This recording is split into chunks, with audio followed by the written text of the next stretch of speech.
담아주신 하나님께 영광의 박수 올려드립니다. 할렐루야. 감사합니다. 오늘 어린이 주일 예배의 자리를 찾으신 성도님들을 주님의 이름으로 환영하고 축복합니다. 우리가 부모이긴 하지만 우리도 자녀였던 때가 있었고 지금도 여전히 자녀이고 무엇보다 하나님 앞에 우리가 자녀인 줄로 믿습니다. 하나님께서 그 자녀들을 사랑하셔서 그 날마다 때마다 시마다 필요한 은혜와 복을 채워주실 줄로 믿으시기를 소망합니다. 1813년 스코틀랜드의 작은 마을 블렌타이어의 가난한 노동자 가정에 한 아이가 태어났습니다. 데이빗 리빙스턴이라고 하는 아이였죠. 훗날 아프리카의 심장부로 들어가서 복음의 길을 닫게 될 아이였습니다. 그런데 이 아이의 이름이 묘하게도 오늘 우리가 읽은 베드로 전서의 핵심 단어인 산돌 리빙스턴과 그 발음과 의미가 같습니다. 이 리빙스턴이 살았던 그 시대, 또 그가 마주했던 아프리카의 현실은 결코 녹록하지 않았습니다. 그는 면직 공장에서 14시간을 노동하면서도 손에서 책을 놓지 않았다고 하죠. 세상의 모진 풍파 속에서 자신이 어떤 돌로 다듬어져야 하는가 치열하게 고민하며 하나님 앞에 무릎 꿇었던 사람입니다. 이 리빙스턴의 아름다운 삶을 이야기하기 전에 먼저 우리가 마주해 보아야 할 장면이 있습니다. 바로 버려진 돌들의 현실입니다. 오늘 보면 베드로전서 2장이 기록될 당시에 편지를 받아보았던 소아시아의 그리스도인들은 그야말로 버려진 돌과 같은 처지였습니다. 베드로는 이들을 향해서 흩어진 나그네라 이름을 붙이죠. 이들은 당시 로마 제국이라고 하는 거대한 건축물 안에서 도무지 자기 자리를 잡을 수가 없는 부적격자들이었습니다. 사회적인 지위도, 경제적인 기반도, 정치적인 보호막도 없었죠. 제국의 시민들이 보기에 예수를 믿는 사람들은 쓸모없는 발에 치는 돌멩이와 다름 없었습니다. 건축가들이 집을 짓다가 모양이 좀 뒤틀려졌거나 강도가 약해 보여서 성벽 바깥 쓰레기 더미로 던져진 파편들, 그것이 바로 초대교회 성도 대부분이 마주했던 고통스러운 현실의 모습이었습니다. 오늘 본문 4절은 이 고통의 근원을 정면으로 응시합니다. 사람에게는 버림바가 되었으나, 사람에게는 버림바가 되었으나.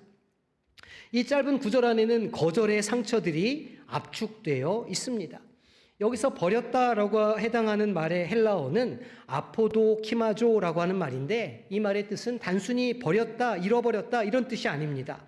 그것을 면밀하게 조사하고 검토한 끝에 이것은 가치가 없는 것이다, 이것은 쓸모없는 것이다 판정해서 의도적으로 내버리는 행위를 의미하는 단어이죠. 이 세상이라고 하는 건축가들은 예수 그리스도를 그렇게 조사했습니다. 주님의 가르침을 검토했고 그분의 삶을 저울질해 보았습니다. 그런데 그 세상의 눈에 비친 예수님은 제국을 세우기에는 너무나 약해 보였고 뒤틀려 보였습니다. 결국 세상은 주님을 십자가라고 하는 쓰레기 더미 위에 던져버렸죠. 문제는 여기서 그치지 않았습니다. 기초석 되시는 예수님께서 거절당했다면 주님께 붙어있는 산돌들인 그 성도들도 역시 거절당하는 것이 당연한 순서였기 때문입니다. 베드로의 편지를 받아들였던 이들이 겪었던 진짜 고통은 단순하게 가난이나 핍박만이 아니었다는 것이죠. 그것은 나는 어디에도 속하지 못한다라고 하는 그런 존재론적인 소외감, 거절감, 절망감이었을 겁니다. 세상의 설계도 안에는 그들의 자리가 없었습니다. 그들은 유대교로부터 이단이라 배척당했고 로마로부터는 불온한 집단이라 그렇게 소외되었습니다. 사방이 막힌 담벼락 앞에서 그들은 자신이 정말로 하나님의 백성인가 아니면 그저 길가에 굴러다니는 의미 없는 돌멩이에 불과한가 그렇게 자문하고 있었던 것이죠. 오늘 본문 7절과 8절은 이 고통의 또 다른 단면을 보여주고 있습니다. 그러므로 믿는 너희에게는 보배이나 믿지 아니하는 자에게는 건축자들이 버린 그 돌이 모퉁이의 머릿돌이 되고 또한 부딪히는 돌과 걸려 넘어지게 하는 바위가 되었다 하였느니라. 그들이 말씀에 순종하지 아니함으로 넘어지나니 이는 그들을 이렇게 정하신 것이라 말씀합니다. 믿지 아니하는 자들에게 예수는 부딪히는 돌과 걸려 넘어지게 하는 바위가 되었다. 이게 무슨 뜻일까요? 이것은 불신자들에게 임하는 심판의 메시지이지만 동시에 성도들이 마주한 관계의 고통을 가리키는 것이기도 합니다. 내가 가장 소중히 여기는 신앙의 기초석이 누군가에게는 혐오의 대상이 되고 걸림돌이 되었다는 것입니다. 공동체가 쪼개지고 가족이 분열되는 아픔을 겪어야 했다는 것이죠. 진리를 붙잡았다는 이유로 세상과 불협화음을 일으킵니다. 가는 곳마다 충돌을 경험해야 했던 초대교회 성도들의 삶은 마치 조각난 돌들이 서로 부딪히며 내는 비명소리와도 같았습니다. 이것이 오늘 본문이 우리에게 보여주는 뒤틀린 풍경의 모습입니다. 보배로운 돌은 버려졌고 산 돌들은 흩어졌으며 세상은 그 돌을 보며 비웃습니다. 그렇게 엉망진창인 돌들인 주제에 무슨 집을 짓겠는가?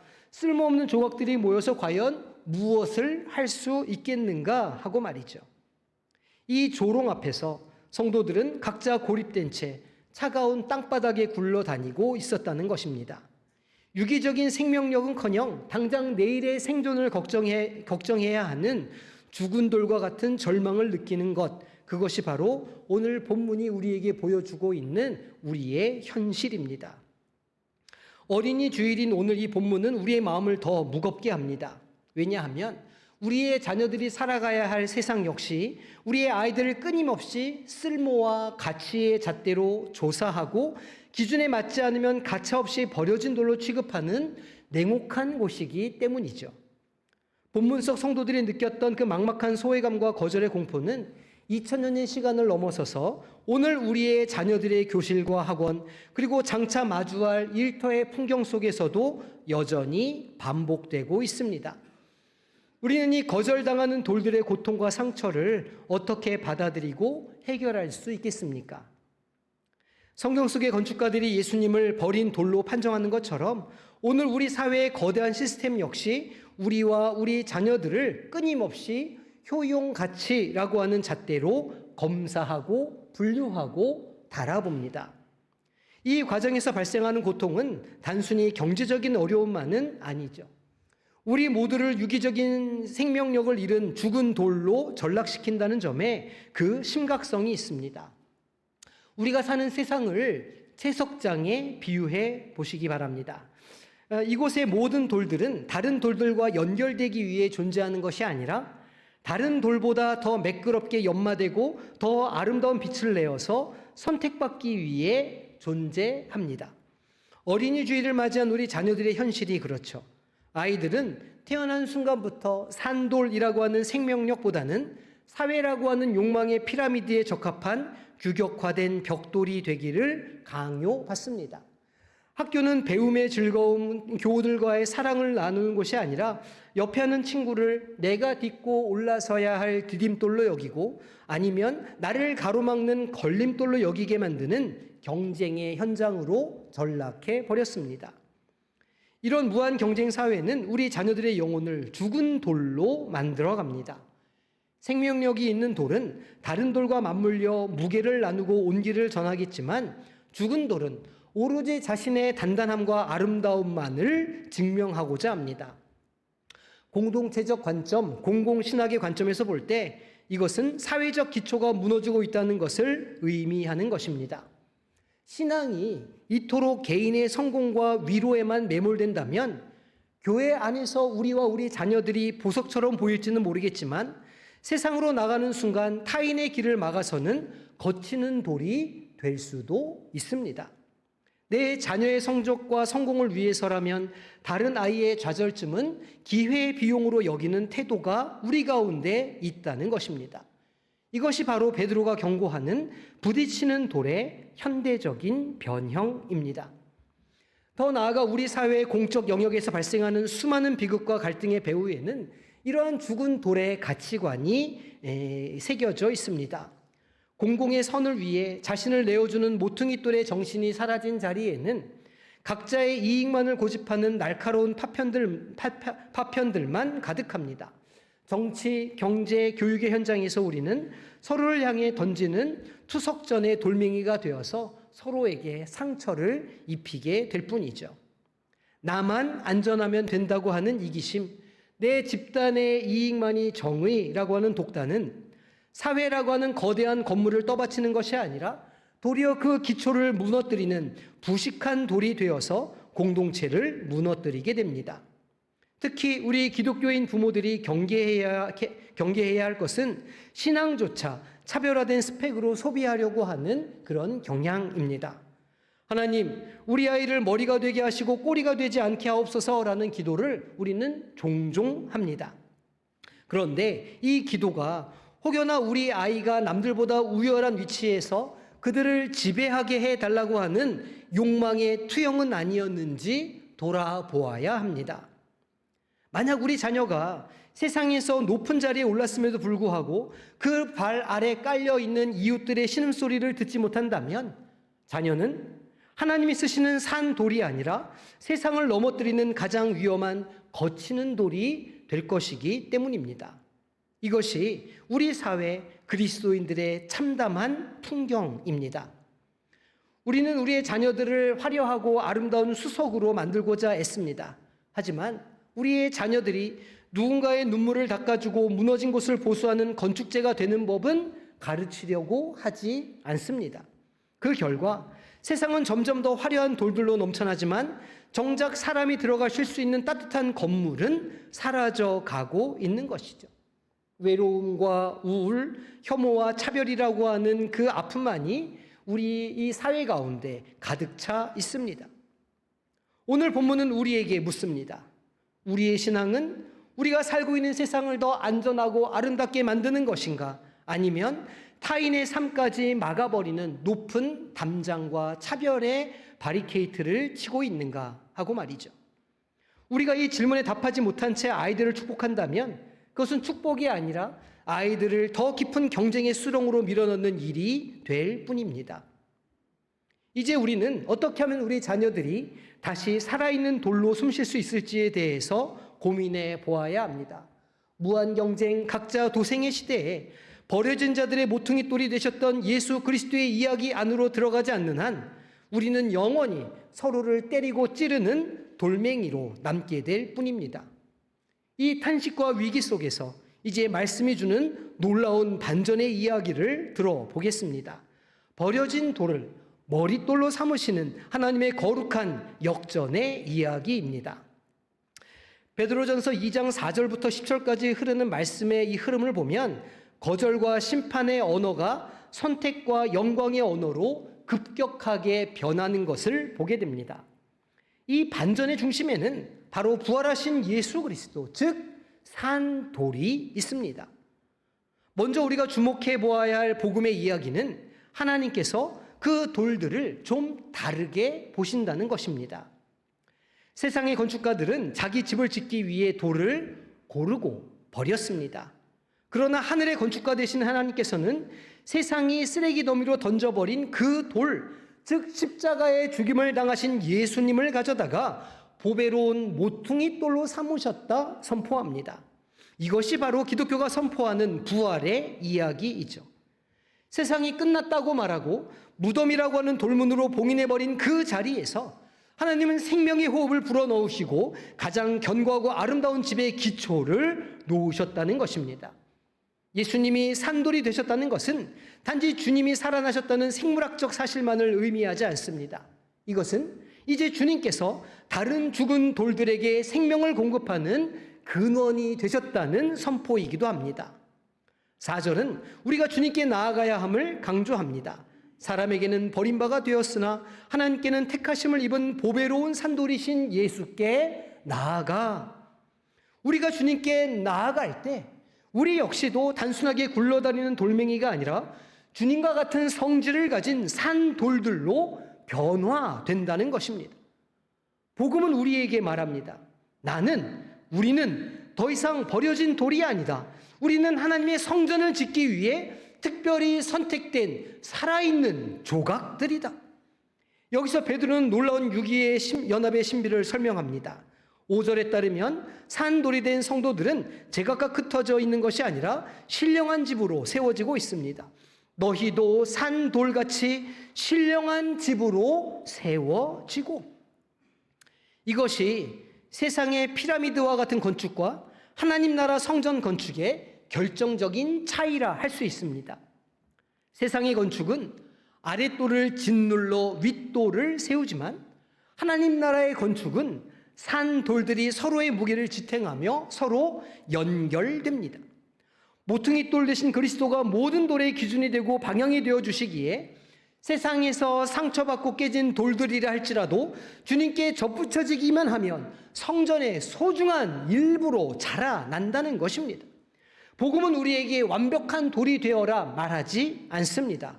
다만 주님께 연결된 돌이 되라고 초대합니다.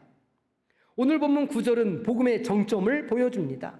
거절당했던 나그네들에게 하나님은 찬란한 정체성의 옷을 입혀주십니다. 우리 9절 말씀 함께 합독하겠습니다. 그러나 너희는 택하신 족속이요 왕같은 제사장들이요 거룩한 나라요 그의 소유가 된 백성이니. 아멘. 이 선포는 오늘 본문이 들려주는 가장 강력한 복음의 이야기입니다. 여기서 왕같은 제사장이라고 하는 직분은 특권만을 의미하는 게 아닙니다. 이것은 하나님과 세상을 잇는 다리의 사명을 말하는 것이죠. 세상 사람들에게 버림받아 죽은 돌처럼 취급받던 이들에게 이제는 온 세상을 하나님께로 인도하는 거룩한 중재자의 사명을 허락했다는 것입니다. 한 발 더 나아가 복음은 우리에게 기억의 치유, 정체성의 치유를 선사합니다. 우리 10절 말씀 함께 합독하겠습니다. 너희가 전에는 백성이 아니더니 이제는 하나님의 백성이요 전에는 긍휼을 얻지 못하였더니 이제는 긍휼을 얻은 자니라. 아멘. 과거에 상처 입었던 우리의 정체성, 과거에 버려졌던 기억, 무가치함의 그늘을 하나님의 긍휼이라는 빛으로 완전히 씻어 주신다는 말씀입니다. 이것이 복음의 실체죠. 하나님은 돌을 깎아내어 강제로 맞추시는 분이 아닙니다. 도리어 긍휼의 시선으로 긍휼의 빛을 비추어 주사 우리 각자의 모양대로 각자의 적합한 자리에 놓으시는 최고의 건축가가 되어 주십니다.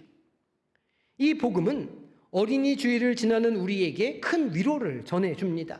우리뿐만 아니라 우리의 자녀들이 세상의 눈에는 작고 연약하게 보일지라도 하나님의 설계도 안에서는 이미 보배로운 산돌로 확정되어 있다고 우리에게 말해주기 때문입니다. 우리의 자녀들이 자라면서 겪게 될 수많은 거절과 실패의 순간마다, 절망과 좌절의 골짜기를 지날 때마다 이 복음의 말씀을 들려줄 수 있습니다. 그들의 영혼을 지탱해주는 버팀목을 만들어줄 수 있다는 것이죠. 세상이 너를 버린 것처럼 보여도, 세상이 나를 버린 것처럼 보여도 하나님은 너를, 나를, 우리를 머릿돌로 사용하신다. 이 약속이야말로 부모된 우리가 자녀에게 줄 수 있는 가장 큰 선물이 아니겠습니까? 하나님께서 버려진 돌을 통해 새로운 집을 지으신다면 이제 그 생명력은 그 한 사람을 넘어서서 또 공동체를 넘어서서 세상을 치유하고 변혁하는 능력으로 나타나게 될 것입니다. 버려진 돌을 머릿돌 삼으시는 하나님의 역전의 이야기는 이제 교회라고 하는, 가정이라고 하는 담장을 넘어 우리가 발을 딛고 서 있는 곳으로 뻗어 나가게 됩니다. 복음은 단순히 우리의 영혼이 구원받아 천국에 가는 티켓만을 의미하지는 않습니다. 진정한 복음의 능력은 세상의 무한 경쟁을 하나님 나라의 성전으로 변혁시키는 공동체의 생명력으로 드러나게 됩니다. 오늘 어린이 주일을 맞이하여 우리는 이 산돌의 복음이 우리 자녀들의 삶과 우리 사회에서 어떻게 구체화되어야 하는지를 선포하고자 합니다. 이제 우리의 자녀들은 세상이 강요하는 규격화된 벽돌이 되기를 거부해야 합니다.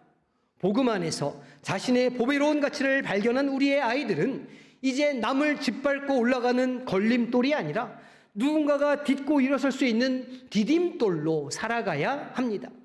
신앙교육의 목적은 아이들을 교회 안에 우물한 개구리로 만드는 것이 아닙니다. 사회에 무너진 기초를 보수하는 주춧돌로 키워내는 것이죠.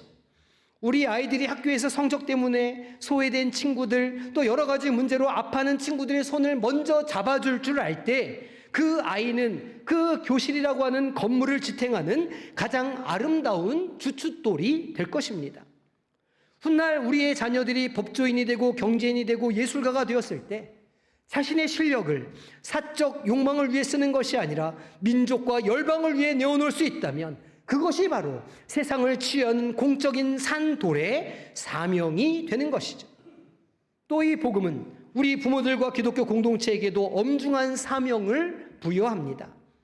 우리는 자녀들에게 성공해서 하나님께 영광을 돌리라라고 하는 모호한 성공주의를 가르칠 것이 아닙니다.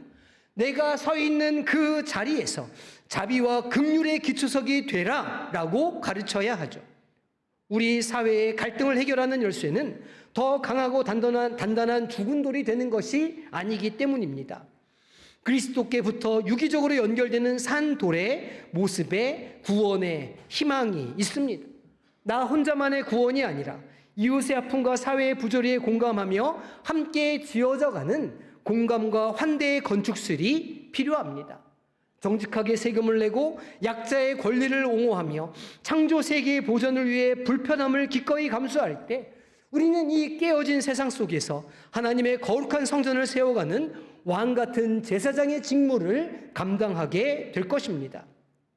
오늘 본문이 강조하는 어두운 데서 불러내어 그의 기이한 빛에 들어가게 하신 이의 아름다운 덕을 선포하는 것은 말로만 하는 전도가 아닙니다. 이것은 우리의 삶 자체가, 우리 자녀들의 삶이 세상의 어둠을 밝히는 증거가 되어야 한다는 말씀이죠. 우리의 자녀들이 세상의 불의에 침묵하지 않는 용기 있는 돌이 되고 차별의 벽을 허무는 평화의 돌이 될 때 세상은 비로소 교회를 향해 저들이야말로 우리 사회를 지탱하는 진정한 모퉁이 돌이라고 고백하게 될 것입니다. 이것이 바로 부활의 주님이 우리에게 맡겨주신 사명이자 어린이 주일 우리가 자녀들에게 물려주어야 할 가장 고귀한 유산인 것입니다. 설교를 시작하며 얘기했던 데이빗 리빙스턴의 선교사 이야기로 돌아가겠습니다. 그는 아프리카 척박한 땅에서 단순히 교회 건물 몇 개만을 짓는 것에 만족하지 않았습니다. 그는 노예무역이라고 하는 거대한 죽음의 건축물을 무너뜨렸습니다. 그 자리에 인간의 존엄과 자유라고 하는 생명의 기초를 놓기 위해 자신의 전 생애를 그의 이름처럼 산돌로 리빙스턴으로 내어 던졌습니다. 1873년 그가 아프리카 치탐보에서 기도하는 자세로 하나님의 부르심을 받았을 때 그의 심장은 아프리카 땅에 묻혔습니다. 그의 몸은 영국의 웨스트민스터 사원에 안치되었죠. 그의 뜨거운 심장은 죽어서도 아프리카와 유럽, 복음과 문명, 하나님과 세상을 잇는 거대한 다리의 돌이 되었다는 것입니다. 세상은 그를 버려진 돌멩이라고 불렀을지 모르겠지만 하나님은 그를 세상을 치유하는 보배로운 산돌로 사용하셨던 것입니다. 사랑하는 성도 여러분, 그리고 이 자리에 있는 자녀 여러분, 여러분의 심장은 어디에 있습니까? 여러분은 누구입니까? 세상이 붙여준 이름, 세상이 인정해주는 자격이 진짜 이름입니까?